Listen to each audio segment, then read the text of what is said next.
All right, homie, you good to go. All right, and I ended up catching a lockup program in Paso Robles, and I was basically locked down 23 hours a day. You come out for a 1 hour program, and I was there for maybe about, I don't know, 5 or 6 months.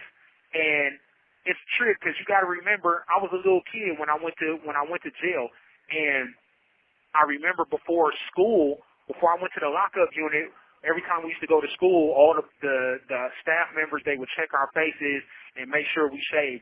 And they were so particular about it. They were like, if you had even just a little bit of peach fuzz, they'd give you a razor and tell you to go shave. And I never really tricked on it. I was all like, man, whatever. I'm like, whatever I got to do to get up out the building and go run around and go get into some shit, I'm going to do it. So I would shave, and it is what it is. But then on the lockup unit, you don't have razors. So all that time I had just been shaving that fucking fuzz every day, I didn't realize that shit was growing back thick as fuck. So when I finally got off the lockup unit, I had a full fucking beard. And that was a trip because I never used to have hair on my face. I had a full beard on my face now, and I was like, man, like that shit was crazy to even experience that. Like in jail to go through puberty. That's basically what it is.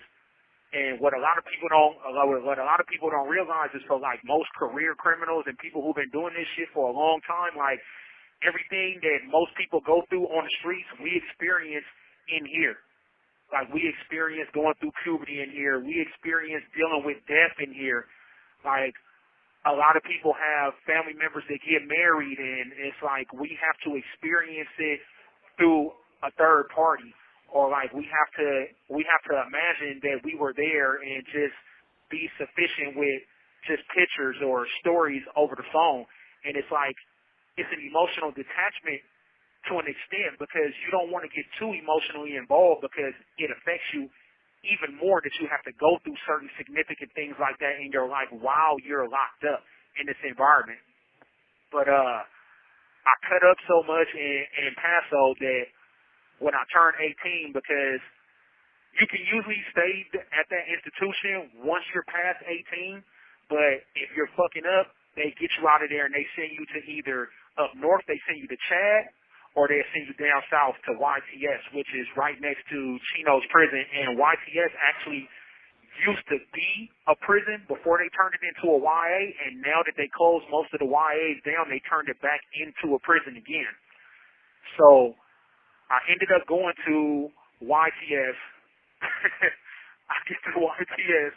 I'm on a reception unit, and the first day I come out to program, this dude named Q-Ball, I think he was from Venice Shorelines. He come out the program with us. I'm not knowing. He's a hot boy. And basically what a hot boy was anybody who was on site by the Southsiders or anybody who was on site by a bunch of people who, like, basically a motherfucker who stayed into a gang of shit. And he was a hot boy, and I didn't even know at that time I was on my way to becoming a hot boy myself. So we're all out at program. It's me, him, the homie Man from Santana, this dude, Buddy from Hanford A. Trey, and it's a couple other dudes, and we out there with the Serenos, and the next thing I know, the Serenos jump on cue ball, and it looked like a piece of candy on the sidewalk with a gang of ants on it. Like, it was so many niggas on top of this nigga cue ball, you couldn't even see cue ball no more. All you could see was just bald heads and tattoos. So I see the other homies jump in, so I'm like, okay, this is my first experience with a riot ever. This is my first encounter with a race riot ever in my life, so I follow suit. They jump in, I jump in. We fight, and then it turned into a whole nother thing to the point where now everybody who got in that riot, now we're on site. So everywhere we go, we're fighting these people. They're retaliating against us because they felt like we should have just let dude get jumped and not get involved. And that was on the orientation unit. Once I got done with orientation, they sent me to K&L. The unit I was on for orientation was A and B. Then they sent me to K&L. And K&L is considered like, well, it was considered like one of the roughest units in YTS. And right above us was the unit O&R, but they call it the Rock, like the nickname for Alcatraz prison. And that's where you go when basically you're doing a lockup program. Whenever you get into so much shit on the line, they send you there. They consider it like a so-called readjustment program or whatever, get you together real quick. Like, okay, you want to run around here and fuck up, we're going to stick you in this cell and you're going to be stuck in there 24 hours a day for about 4 or 5 months and see if that gets you some act right. But how it fucked everything up is because instead of people going up there being miserable, certain people took it as an opportunity like, okay, we're going to sit up here and take all this time that they've given us stuck in this cell and we're going to form a gang. So the Serenos ended up starting a gang called the Grave Busters, and they used to use the song from Ghostbusters that they'll be yelling it over the tier, and they'll just be yelling out all kind of disrespectful shit. But this is while they're on O&R, and we're in K&L, but we share vents, so we can hear them in the vent, and we can hear them over the tier outside the window.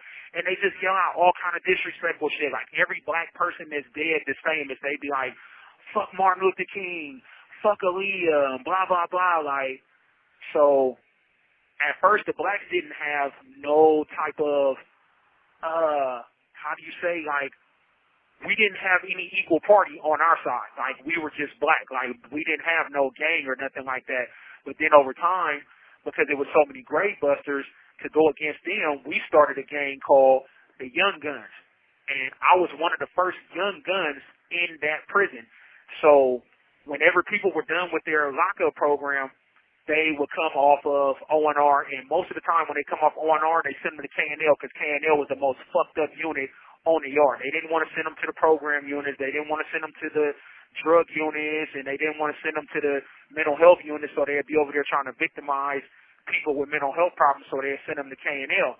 But we had an officer that worked in K&L that he was from, I'll never forget his name, was Terry, but he was from the East Coast. And he would give us a roster. They had like a roster that had everybody's name on it and what affiliation they ran with, whether it be Crip, Blood, Grave Busters, whatever. So he would give us a roster so we would know all the people that were Grave Busters before they even came out the program.